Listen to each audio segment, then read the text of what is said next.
I think my earliest career goal was that I wanted to be a writer.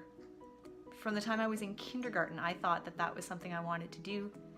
My dad read to us when we were kids. We'd sit on the sofa together in the evening and he would read novels to us, like stuff that was beyond us in some ways. But I think I really grasped intuitively at that age already, maybe 5 years old, that words in a book were powerful and they could be a legacy that could be passed on with the written word.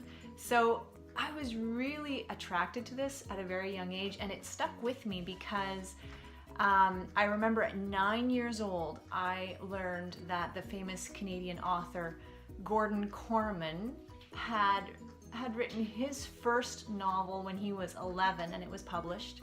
And my kids have now read those novels. And at the age of 9, I thought I am going to write my first novel at the age of 9, and I started that book, and I never finished it. And now, you know, much later in life, in the last decade, I have published 3 books that I have written, and this upcoming year in 2018, my first novel is being published, and it's called After Me Gadwin. It's a futurist, post-apocalyptic book. So I'm really excited about achieving that dream that I had since I was a little kid. And I think that now I realize that writing is much harder and takes more patience and time than I had realized as a child, obviously, or even realized as a writer over this last decade. I haven't really recognized how much dedication it takes to fine-tune a piece of work, and I'm still learning this. I still have lots to learn. 3 things.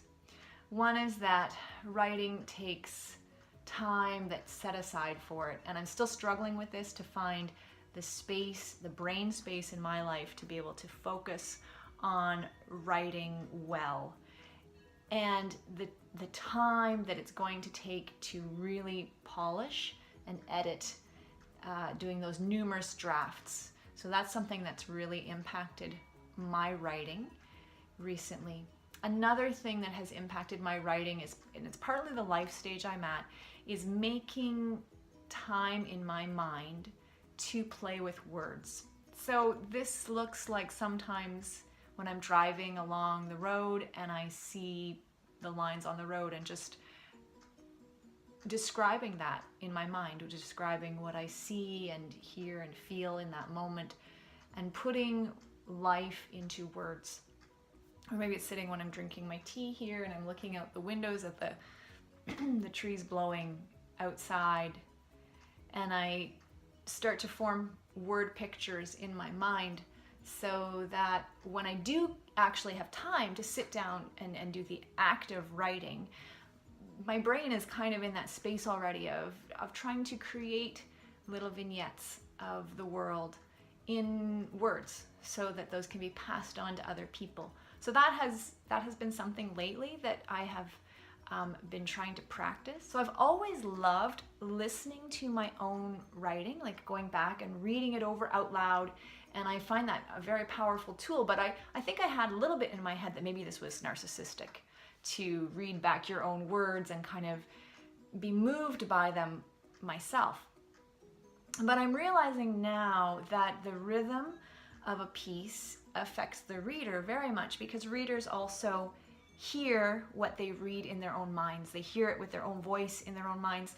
So for me as a writer, to go back and read out loud and hear the rhythm, hear the cadence of what I've written, is very important. And it's a useful tool for the reader. It's not really about me loving my own writing so much as it is about giving the reader something that is going to really work for them in their own mind, so that it sticks and makes a difference.